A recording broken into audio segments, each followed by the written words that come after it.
Bismillahirrahmanirrahim. Assalamualaikum warahmatullahi wabarakatuh. Halo anak solih dan solihah, apa kabar semua hari ini? Semoga kita selalu diberikan kesehatan yang sempurna oleh Allah Subhanahu wa Ta'ala. Oke anak-anak, pada kegiatan pembelajaran hari ini Ibu akan menyampaikan tema kisah teladan Nabi Ibrahim alaihissalam dan Nabi Ismail alaihissalam.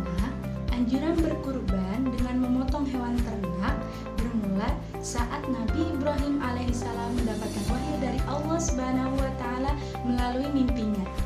Dalam mimpinya, Nabi Ibrahim alaihissalam menyembelih putranya yang bernama Ismail alaihissalam. Kemudian Nabi Ibrahim alaihissalam pun menceritakan tentang mimpinya itu kepada putra kesayangannya, yaitu Nabi Ismail alaihissalam. Dan dengan penuh ketaatan dan kesabaran, Nabi Ismail pun menyerahkan nyawanya untuk disembelih sebagai bukti ketaatannya kepada Allah Subhanahu. Keduanya menyiapkan segala prosesnya untuk menyembelih Nabi Ismail alaihissalam. Dengan penuh ketaatan, keikhlasan, serta kesabaran, mereka berdua pun menjalankan perintah Allah Subhanahu wa Ta'ala tersebut. Dalam kondisi siap untuk disembelih, Nabi Ismail alaihissalam meminta kepada ayahnya untuk menutup matanya.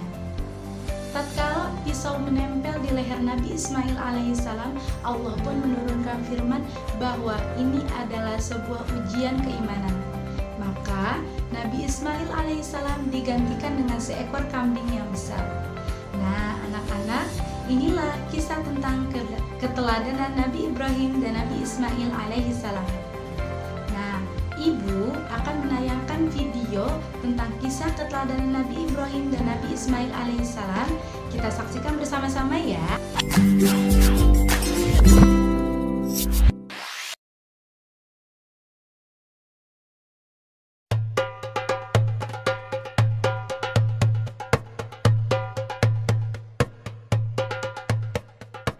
Nabi Ibrahim mempunyai dua istri. Istri pertama bernama Sarah dan istri kedua bernama Hajar. Sarah melahirkan seorang anak laki-laki yang dinamakan Ishak, dan Hajar melahirkan anak laki-laki juga yang bernama Ismail.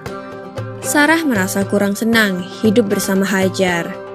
Berkali-kali ia meminta kepada suaminya agar Hajar dan anaknya dipindahkan ke tempat lain. Akan tetapi, Nabi Ibrahim tidak segera menurutinya. Barulah setelah menerima perintah dari Allah, Nabi Ibrahim mengajak Hajar dan Ismail pindah ke Mekah. Ismail yang masih menyusu pada waktu itu terpaksa harus mengikuti kedua orang tuanya menempuh perjalanan yang begitu jauh dan melelahkan.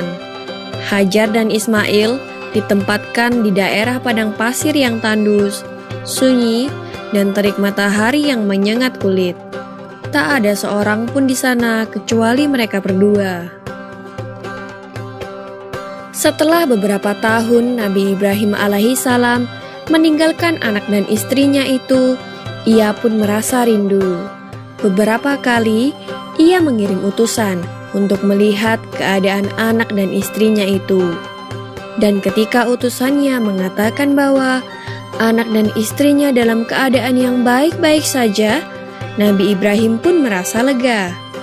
Ternyata kehidupan istri dan anaknya itu diberi serba kecukupan oleh Allah Subhanahu wa Ta'ala.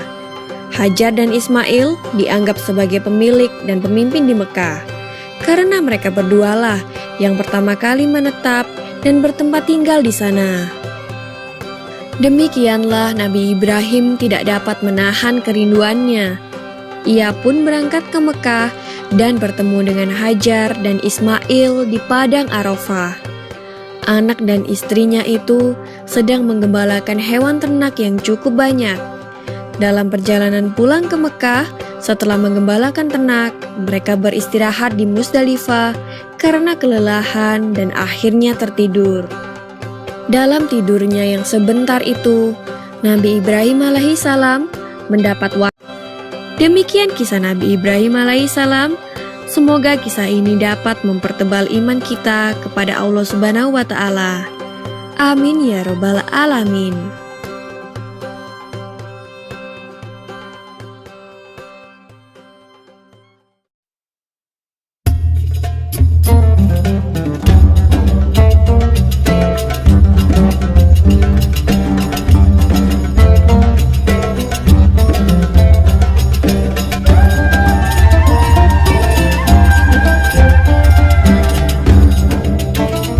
Wahyu melalui mimpinya. Ia diperintahkan oleh Allah untuk menyembelih Ismail. Anak kesayangannya itu harus dikurbankan sebagai bukti patuhnya Nabi Ibrahim terhadap Tuhannya. Seketika itu juga Nabi Ibrahim terkejut dan berdebar-debar. Tampak begitu beratnya ujian kali ini. Ia pun akhirnya menguatkan hati demi rasa cintanya yang lebih besar kepada Allah Subhanahu wa Ta'ala. Ia juga pada akhirnya memberitahukan mimpi itu kepada Ismail.